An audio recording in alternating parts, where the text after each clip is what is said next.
Hello friends, welcome to DK kitchen. આજે આપણે રસમ મસાલો બનાવીએ તો તેના માટે એક પેનમાં 1 ચમચી ઘી લઈ લેવાનું છે। તેમાં 1/4 કપ ચણાની દાળ, 1 ચમચી અડદની દાળ એડ કરી આપણે તેને સારી રીતે શેકી લઈશું।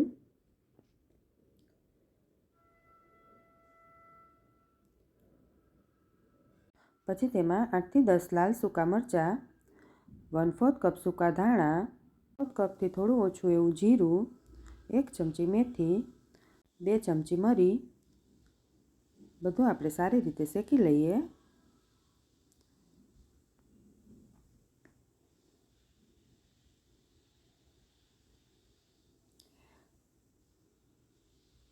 પછી શેકાઈ જાય એટલે આપણે તેને એકદમ ઠંડુ થવા દેવાનું છે।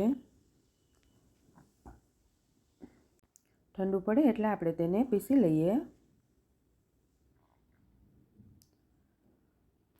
તો થોડું કરકરું લાગે એ ટાઈપનો પાવડર આપણે પીસી લીધો છે।